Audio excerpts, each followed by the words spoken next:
নমস্কার, আমি মিজুস ইন্ডিয়া লিমিটেডের পক্ষ থেকে এসেছি। তো আপনি এই যে ধানের চাষ করেছেন, এই ধান যখন আপনার রোপণ থেকে প্রায় ২০-২২ দিনের মাথায় আমাদের কোম্পানির একটি দানা ব্যবহার করেছিলাম, সেটা রাসায়নিক সারের সাথে আলগেরিয়া জিআর নাম। তো আপনি এটা রাসায়নিক সারের সাথে ছড়িয়েছিলেন। তো এবার আপনি বলুন, আপনার নাম বলুন আর কি কাজ পেয়েছেন আপনি বলুন। আমার নাম অনন্ত দাস, হুম। বাড়ি পপনহরিচরণ, হুম। PS ডেবরা, পশ্চিম মেদিনীপুর। আমি আলগেরিয়াটা যখন দিই তখন কাঠি ৫ কাঠি সেভাবে ছিল না, কিন্তু এটা দেওয়ার পরে আমি আজ থেকে ঠিক ১ মাস আগে দিয়েছিলাম।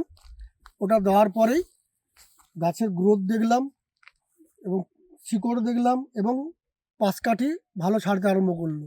তার ফলে জমিনটা আমার একই লেভেল, মানে একই রকমের হয়ে গেছে। এই পর্যন্ত এটা কাজ দেখলাম।